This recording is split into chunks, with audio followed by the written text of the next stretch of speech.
people are afraid of budgets because they don't want to have to do what the budget says. That's right. People should not be afraid of budgets because the budgets have to do what you say. That's it. Yeah. A budget, I love the John Maxwell quote, a budget is telling your money where to go instead of wondering where it went. Welcome to the Growability Podcast, your home for leadership, management, and marketing education, where we teach business and nonprofit leaders how to flourish in life and work. In today's episode, we continue our talk about the sixth step of the Growability model, how to maximize a budget for your business. Here are your hosts, Joshua McLeod and Bernie Anderson. For the leader who is not a CPA, what is the bare minimum that they need to know about the financial side of what's going on in their organization? So let's say that I'm a dentist that owns $1 million dental practice.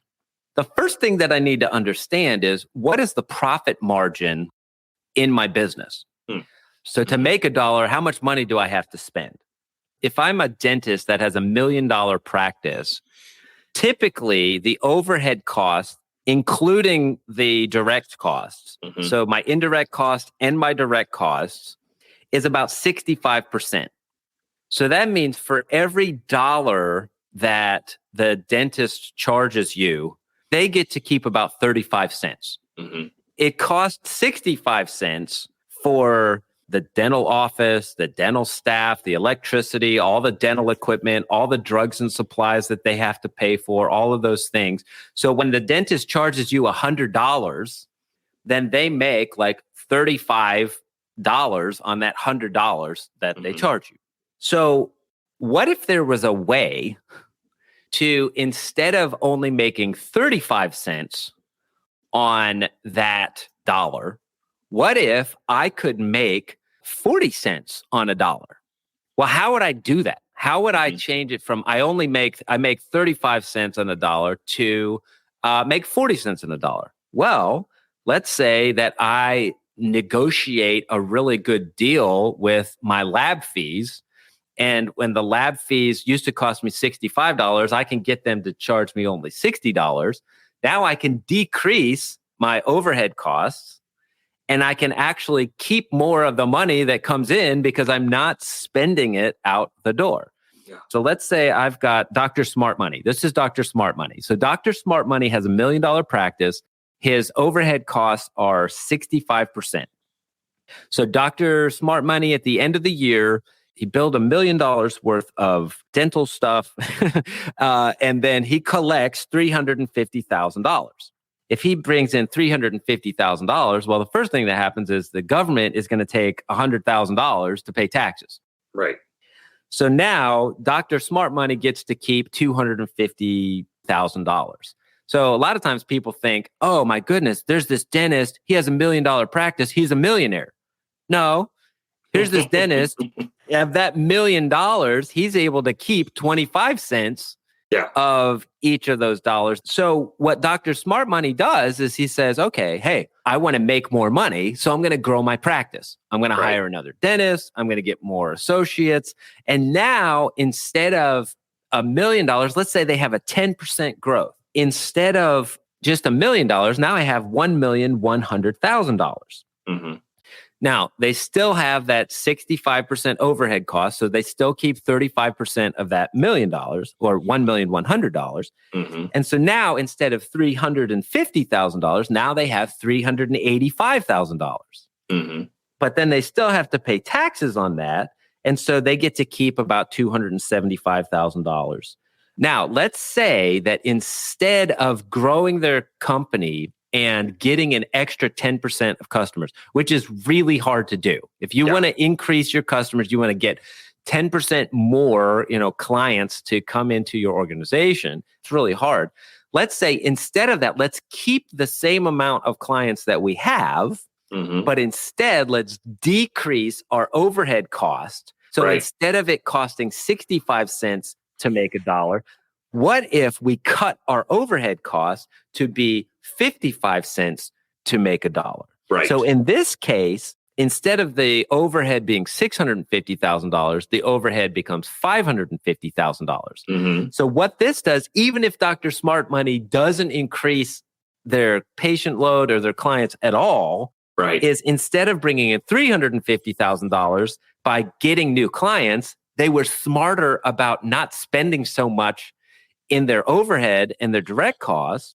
And so now they have $450,000 instead of $350,000. Now they still have to pay a lot of taxes, but in this case, they would bring home $317,000 worth of taxes instead of $250,000 of tax. So most of the time when I go to work with a client, I look at their books and I look at ways that they're spending money for like lab fees that are too expensive, IT fees that are too expensive, accounting fees that are too expensive, internet fees that are too expensive, marketing fees that are too expensive. I simply go in and look at their books and I'm saying, why are you spending $2,500 a month on marketing costs? Well, because everybody does.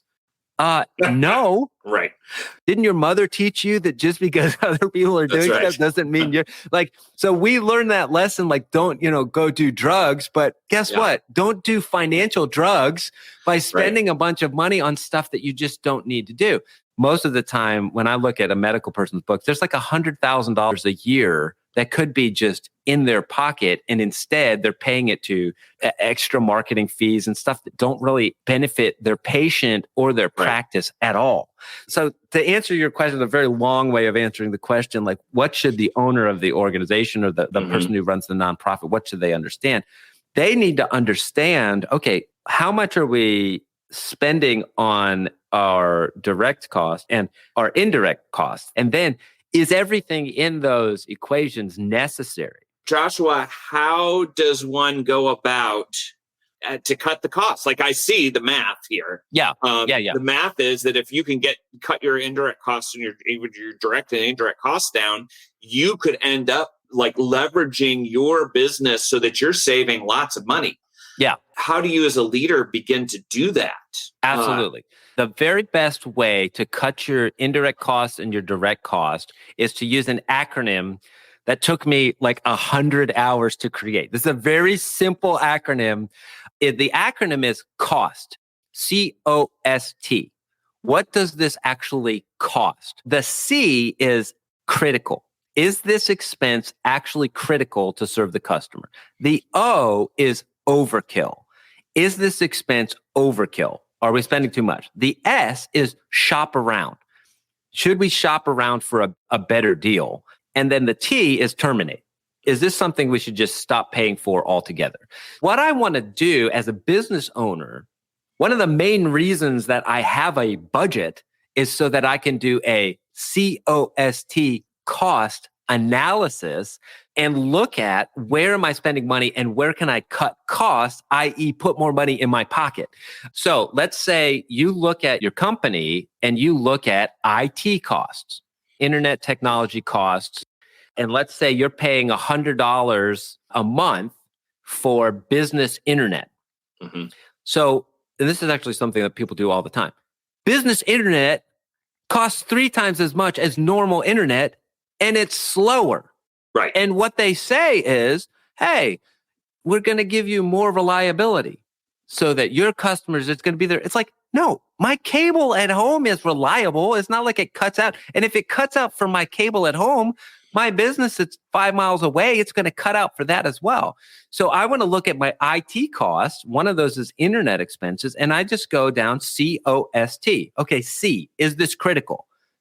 Yes, it's critical. I need to have internet. Oh, is this overkill?